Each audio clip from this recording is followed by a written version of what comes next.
Hello बच्चों, राजन science classes में आप सभी का स्वागत है। बच्चों, हम रेडॉक्स रिएक्शन की बात कर रहे थे। रेडॉक्स रिएक्शन में हम किसी भी रासायनिक समीकरण को संतुलित करने की बात कर रहे हैं। उसमें हम आयन इलेक्ट्रॉन विधि द्वारा समीकरण को संतुलित करना सीख चुके थे और आज हम सीखेंगे ऑक्सीकरण संख्या विधि द्वारा अपक्रिया को संतुलित करना। बच्चों, अपक्रिया को संतुलित करने के लिए आपके कुछ नियम हैं जिनको आपको क्या करने पड़ेंगे, फॉलो करने पड़ेंगे। सबसे पहला नियम आपका क्या कहता है? असंतुलित रासायनिक समीकरण लिखिए।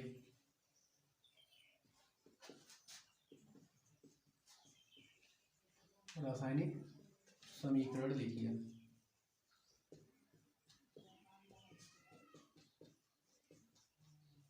ठीक है। नंबर 2, पहचानिए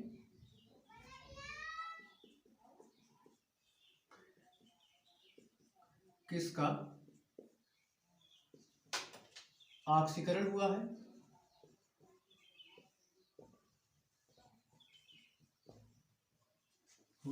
और किसका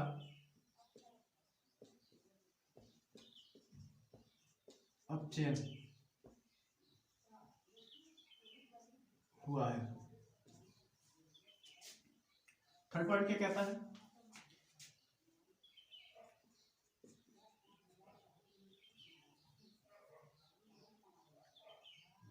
यदि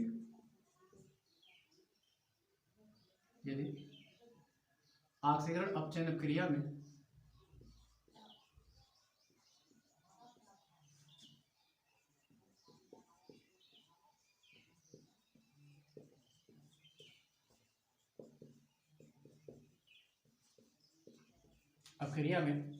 ऑक्सीकरण संख्या में क्या हुई हो, वृद्धि हुई हो।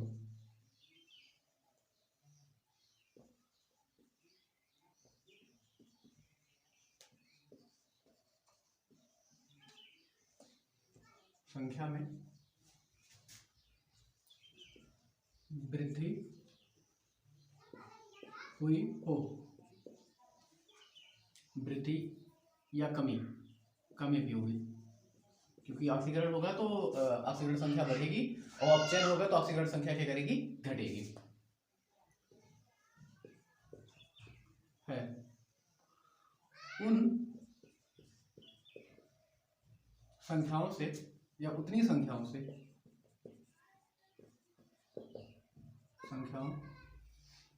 का क्रॉस मतलब त्रियक गुणा करते हैं।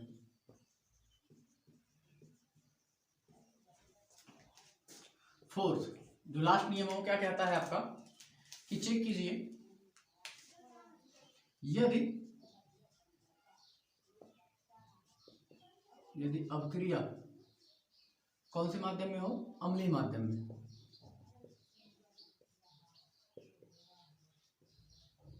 अम्लीय माध्यम में संपन्न होती है तो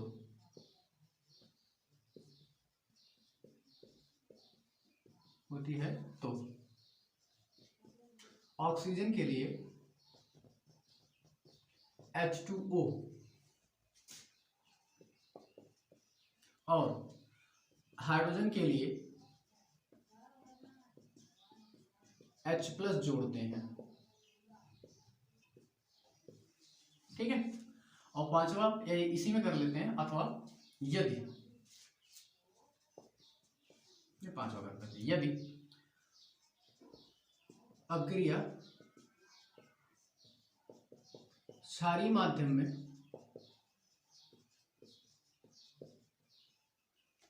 संपन्न हो रही हो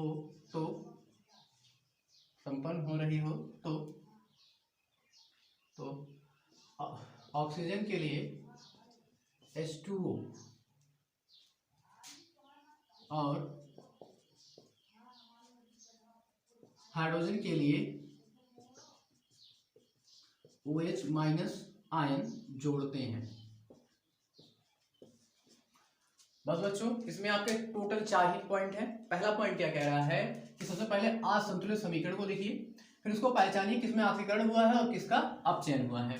इतना होने के बाद अब चाहो तो दोनों को अलग अलग कर सकते हो और नहीं चाहते हैं तो एक ही में करके आप तब भी लगा सकते हैं। ठीक है, अब देखिए कि ऑक्सीकरण और अपचयन जो क्रिया आपकी हो रही है कि किसमें, किस वाले पक्ष में ऑक्सीकरण संख्या बढ़ी है और किस वाले में क्या है, घटी है। अब जितनी संख्या घटी होगी या जितनी संख्या बढ़ी होगी उसी का क्रॉस मल्टीप्लिकेशन कर देंगे। कहने का मतलब है उन दोनों का तिर्यक गुणा कर देंगे। जिसे ऑक्सीकरण हुआ है तो ऑक्सीकरण में अगर संख्या बढ़ी है, ठीक है, तो जितनी संख्या बढ़ी होगी उसका गुणा कर देंगे अपचयन वाले में, और अपचयन वाले में जितना घटा होगा या बढ़ा होगा उतनी संख्या से गुणा कर देंगे ऑक्सीकरण वाले में। वही आपका क्या कहते हैं, क्रॉस मल्टीप्लिकेशन या क्रॉस गुणा। ठीक है, और अगर आपकी अभिक्रिया जो है वो अम्लीय माध्यम में हो तो हाइड्रोजन के लिए क्या जोड़ेंगे, H2O, और ऑक्सीजन के लिए जोड़ेंगे H2O, और हाइड्रोजन के लिए जोड़ेंगे H+। और यही अभिक्रिया अगर आपकी क्षारीय माध्यम होगी तो ऑक्सीजन के लिए कुछ नहीं बदलेगा, लेकिन हाइड्रोजन के लिए क्या जुड़ जाएगा, OH-। ठीक है, चलिए इतना हो गया, ये आपके नियम थे। अब एक दो एग्जांपल लेके तो समझते हैं कि कैसे किया जा सकता है आपका।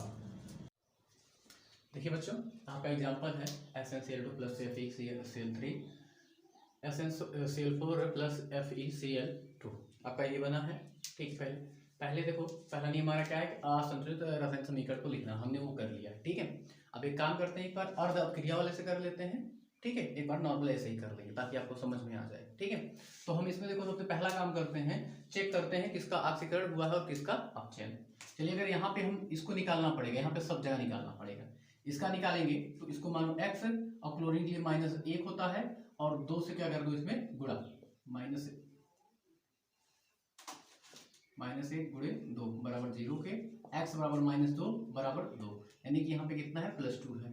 Fe के लिए निकालेंगे तो x प्लस -1 गुणे 3 बराबर 0 के, तो x -3 बराबर 0 के, तो x बराबर 3, यहाँ पे कितनी है, +3 की ऑक्सीडेशन स्टेट है। और यहाँ पर निकालेंगे तो यहाँ पे देखो क्लोरीन संख्या 4 हो जाएगी, तो यहाँ 4 से गुणा कर देंगे, वहाँ पे +4 आ जाएगा, क्या आ जाएगा, +4, और यहाँ पे आ जाएगा +2। देखो यहाँ से यहाँ और फिर यहां से इधर, अगर ऑक्सीकरण संख्या बढ़ती है तो क्या होता है, आपका ऑक्सीकरण होता है, ऑक्सीडेशन हो रहा है यहाँ पे, और यहाँ पे ऑक्सीकरण संख्या घटी है तो यहाँ पे क्या होगा, रिडक्शन, यहाँ पे क्या होगा आपका रिडक्शन। अब एक काम करते हैं, दोनों को अलग अलग कर लेते हैं। ठीक है, फिर उसके बाद देखो जो इसके पहले हम पढ़े ना उसके द्वारा भी एक बार कर लेते हैं, फिर एक नॉर्मल जो ये विधि है हम इसके द्वारा करते हैं। पहले पुरानी वाली देख लेते हैं। तो देखो SN वाला एक साइड कर लो, SnCl2 SnCl4, और यहाँ पे FeCl3 और यहाँ पे FeCl2, सिर्फ नॉर्मली समझने के लिए। ठीक है, तो यहाँ से यहाँ तक में ऑक्सीडेशन में कितने का परिवर्तन हुआ है, SN 2 था, कितना हो गया 4, कितने का परिवर्तन हुआ है, यहाँ पर 2 का परिवर्तन हुआ है। ठीक है, और यहाँ पर और इसमें की अगर बात करें तो इसमें और इसमें भी कितने के परिवर्तन हुआ है, आपका 1 का, कितने का, 1। ठीक है, कितने का परिवर्तन हुआ, 1 का। अब देखो पहला नियम क्या था आपका, सबसे पहला क्या कीजिए, असंतुलित रासायनिक समीकरण को लिखिए। दूसरा क्या था कि चेक कीजिए किसका ऑक्सीकरण हुआ, किसका अपचयन हुआ है। ठीक है, वो भी हमने देख लिया। और फिर हम उसके बाद देखेंगे ऑक्सीकरण में कितनी संख्या, कितना पावर बढ़ा है और अपचयन में कितना घटा है, और जो घटा होगा जो बढ़ा होगा उसी का हम क्रॉस मल्टीप्लिकेशन कर देंगे। जो घटा यानी कि इसमें अपचयन हो रहा है, इसमें जो घटेगा, 1 इलेक्ट्रॉन घट रहा है तो उसका गुणा इसमें कर देंगे, और इसमें 2 इलेक्ट्रॉन बढ़ रहा है, इसका गुणा किसमें कर देंगे, इसमें कर देंगे। यानी क्रॉस मल्टीप्लिकेशन का मतलब है इस 2 का गुणा कर देंगे हम Fe में, और यहाँ पे Fe वाले में कितना परिवर्तन हो रहा है, 1 का, तो 1 का इस पूरे में गुणा कर देंगे। इसमें पूरे 1 का गुणा करेंगे कोई फर्क नहीं पड़ेगा, लेकिन अगर इसमें 2 से गुणा कर देंगे तो ये हमारा हो जाएगा 2FeCl3, और ये 2 का गुणा इस तरफ भी होगा, 2FeCl2, ये होगा आपका। ठीक है, आपका इस तरीके से, और 1 से गुणा करेंगे कोई फर्क नहीं पड़ेगा। अब इसके बाद देखिए, इसके बाद तीसरा पॉइंट आपका क्या है कि चेक कीजिए कि ये रिएक्शन किस में हो रहा है, अम्लीय माध्यम की क्षारीय माध्यम, ये उदासीन माध्यम हो रहा है। दूसरी चीज, इसमें ऑक्सीजन है नहीं है, हाइड्रोजन है नहीं है, मतलब जोड़ने घटाने की जरूरत नहीं है। अब डायरेक्टली इसको इन दोनों को ऐड कर दो, ऐड कर दोगे जो आएगा वही क्या होगा, आपका संतुलित रासायनिक समीकरण। यहां पर देखिए SnCl2 प्लस 2Fe, फिर यहाँ पे SnCl4 प्लस 2 FeCl2 ए हो गया आपका, यही है, यही रासायनिक समीकरण आपका संतुलित हो गया। ठीक है, ये तो पुराना जो था अर्धप क्रिया वाला। अब डायरेक्टली वाला कर लेते हैं, डायरेक्ट कैसे करेंगे।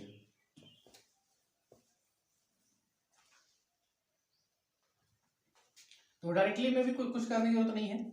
अब हमने चेक कर लिया कौन सा बढ़ा है कौन सा घटा है, तो डायरेक्टली इसका गुणा कर देते हैं। ये ऑक्सीडेशन का गुणा हो जाएगा अपचयन में, और अपचयन में जितनी संख्या बड़ी होगी उसका गुणा हो जाएगा आपका ऑक्सीडेशन में। एक का गुणा एसएन में और इस एसएन में करेंगे तो कोई फर्क नहीं पड़ेगा, वो आपका SnCl2 प्लस और यहाँ पर SnCl4, कोई फर्क नहीं पड़ेगा। लेकिन यहाँ पर ऑक्सीडेशन में जो वृद्धि हुई है उसका किसमें करेंगे, अपचयन वाले में, यानी कि इसमें तो 2 की वृद्धि हुई तो यहाँ पे 2 से गुणा करेंगे 2FeCl3 और यहाँ पे 2FeCl2 हो गया। चलिए ठीक है, अब अगला वाला देखते हैं हम कैसे करेंगे उसको। इसमें देखते हैं कि किसमें ऑक्सीकरण हुआ किसमें अपचयन, यहाँ से यहाँ, यहाँ से यहाँ। ठीक है, इसका निकालते हैं माई का, आई को मान लेंगे x, ऑक्सीजन के लिए -2 रखते हैं, जितना एलिमेंट उतने से गुणा कर दो और -4 को उस तरफ लिख दो -1, 3 दूनी 6, x -6 बराबर किसके, -1 के। ये -6 उधर जाएगा तो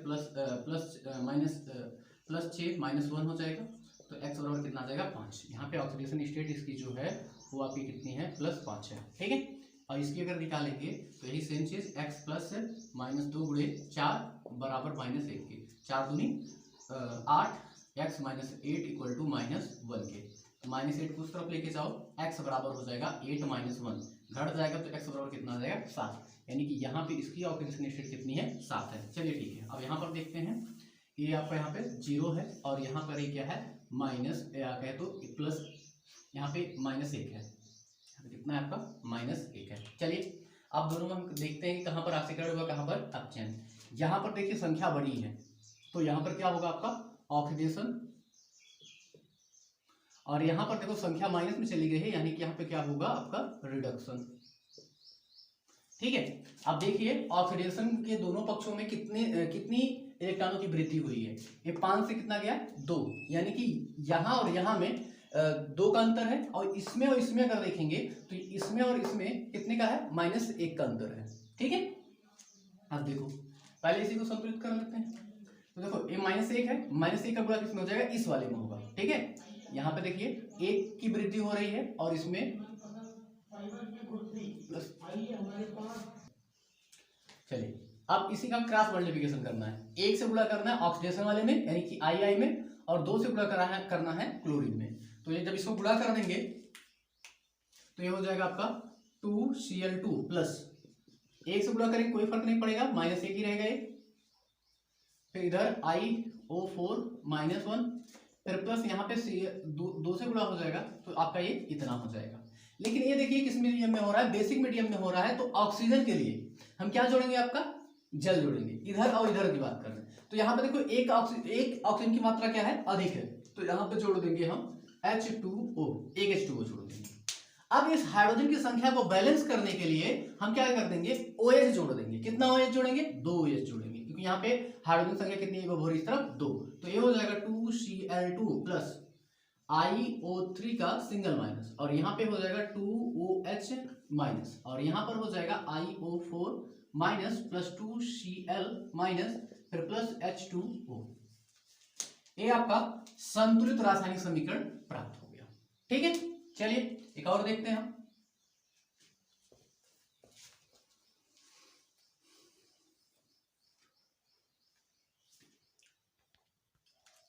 चलिए आपके सामने एक और रिएक्शन है जो कि ये है, तो देखिए आपका रिएक्शन इतना है और ये हो किस में रहा है, आपका एसिडिक मीडियम में हो रहा है। ठीक है, इतना ध्यान दीजिए। और दूसरी चीज, आप अगर किसी भी आप क्रिया में क्या कर दे, H+OH2O या OH- ऑलरेडी पहले से दे रखें, ठीक है, तो उसमें कुछ करने की जरूरत नहीं है।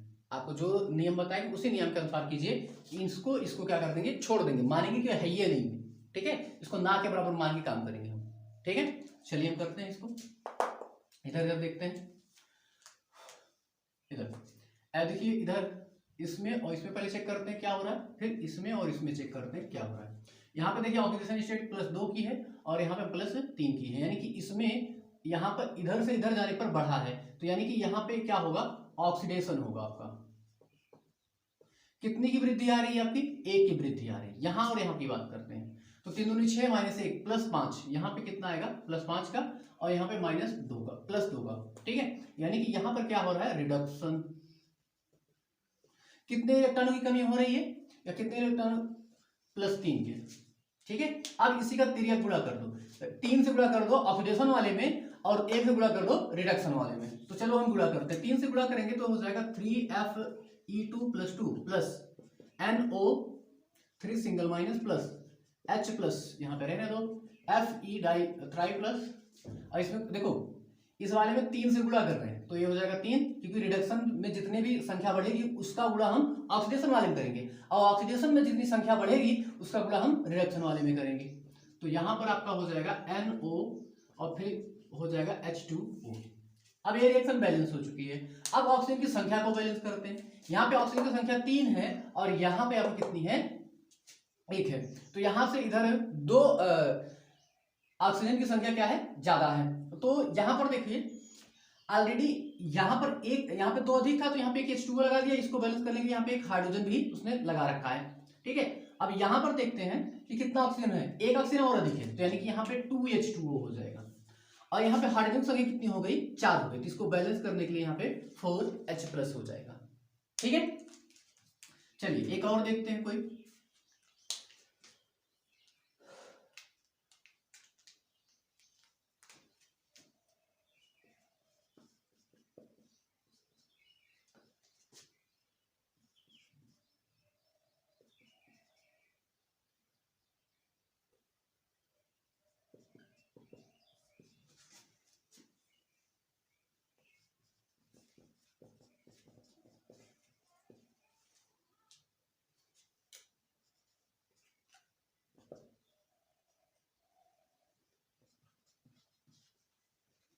चलिए इसको हम देखते हैं।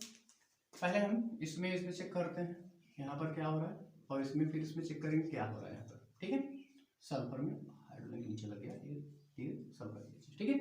यहाँ पे अगर निकालें 7 दूनी 14, ठीक है, 7 दूनी 14 और उधर लेके जाएंगे घट के यहाँ पे +6, यहाँ पे ऑक्सीजन स्टेट +6 और यहाँ पे +3, ठीक है। तो दूसरे कलर से करते हैं, +6 और यहाँ पर +3 की, ठीक है। और नीचे वाले में देखते हैं, यहाँ पे 4 +4 आएगा यहाँ पर, और यहाँ पर देखिए 4 दूना 8, 8 7 और 1 6 +6 की, ठीक है। तो देखिए यहाँ पर, यहाँ इधर से इधर गए तो ऑक्सीडेशन स्टेट जो हुआ घट गया, यानी कि यहाँ पे क्या हो गया आपका, रिडक्शन हो गया, यानी कि अब चेन कितने इलेक्ट्रॉन लॉस हुए, 6 इधर है 3 इधर है, यानी कितने हुआ 3। और यहाँ पर देखिए यहाँ ऑक्सीडेशन स्टेट 4 है और यहाँ पे 6, ऑक्सीजन संख्या बढ़ गई, यानी कि यहाँ पे क्या होगा आपका ऑक्सीडेशन हुआ। चलिए देखते हैं यहाँ पे, और यहाँ पे इलेक्ट्रॉन की कितनी की वृद्धि हुई, यहाँ पर हुआ आपका 2 का, तो यहाँ पे 2 लिख दो। अब जो ऑक्सीडेशन जितने नंबर की वृद्धि हुई इस नंबर से गुणा कर देंगे रिडक्शन वाले में, और रिडक्शन में जितने नंबर की वृद्धि हुई है इसका गुणा कर देंगे ऑक्सीडेशन वाले में। इसका जब इसमें करेंगे तो 2Cr2O7 हो जाएगा, और यहाँ पे 2Cr हो जाएगा। और जब इसका रिडक्शन वाला क्या ऑक्सीडेशन में करेंगे, यानी कि यहाँ पे हो जाएगा 3SO2 और यहाँ पे हो जाएगा 3SO4। चलिए Cr2O7 डाई नेगेटिव, इसमें कितने से गुणा करना है, 2 से, 2 प्लस, और यहाँ पर 4 से गुणा कर 3 से गुणा करना है सल्फर में, 3SO डाई, H प्लस को रहने दो, कोई दिक्कत नहीं कर रहा है। यहाँ पर भी ये कितना हो जाएगा 2Cr ट्राई प्लस, फिर यहाँ पर हो जाएगा ये आपका 3HSO4 डाई नेगेटिव, फिर यहाँ पे H2O। अब देखते हैं ऑक्सीजन की संख्या किस तरफ अधिक है। यहाँ पर देखिए 4 2 6 है और यहाँ पे 4 ही है, तो संख्या इस तरफ अधिक है, तो हम क्या करते हैं उधर जल के अणु जोड़ देते हैं। तो यहाँ पर देखिए कितने हैं, 7 2 9, एक और 7 2 9 और 4 घट जाएगा तो बचेगा 5, एक ऑलरेडी इधर लिख रखा है यानी कि 4, यानी कि 4 हाइड्रोजन के अणु इधर क्या है अधिक है। तो यहाँ पे 5 से गुणा कर देंगे और यहाँ पे कितना हो जाएगा 5 2 10, यहाँ से 10 है, बस आपकी रिएक्शन क्या हो जाएगी, बैलेंस हो जाएगी। चलिए बच्चों, उम्मीद करते हैं चीजें आपको समझ में आई होगी। आज के वीडियो हम यहीं पे समाप्त करते हैं, मिलते हैं आपसे किसी अगले अध्याय के नए वीडियो में। तब तक के लिए बाय बाय। अगर मेरे द्वारा दी गई जानकारी आपको समझ में आए तो मेरे चैनल को लाइक, अपने दोस्तों के साथ शेयर और सब्सक्राइब जरूर करें।